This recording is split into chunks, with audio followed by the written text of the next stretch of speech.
السلام علیکم رحمۃ اللہ وبرکاتہ۔ ناظرین، آج کے اس ویڈیو میں قانون شریعت کے حوالے سے قربانی کا بیان، قربانی کی تعریف کے بارے میں بات کریں گے۔ قربانی یہ ایک مالی عبادت ہے جو غنی پر واجب ہے۔ خاص جانور کو خاص دن میں اللہ کے لیے ثواب کی نیت سے ذبح کرنا قربانی ہے۔ مسلمان مقیم مالک نصاب آزاد پر واجب ہے۔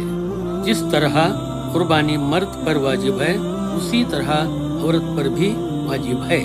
مسافر پر قربانی واجب نہیں، لیکن اگر نفل کے طور پر کرے تو کر سکتا ہے، ثواب پائے گا۔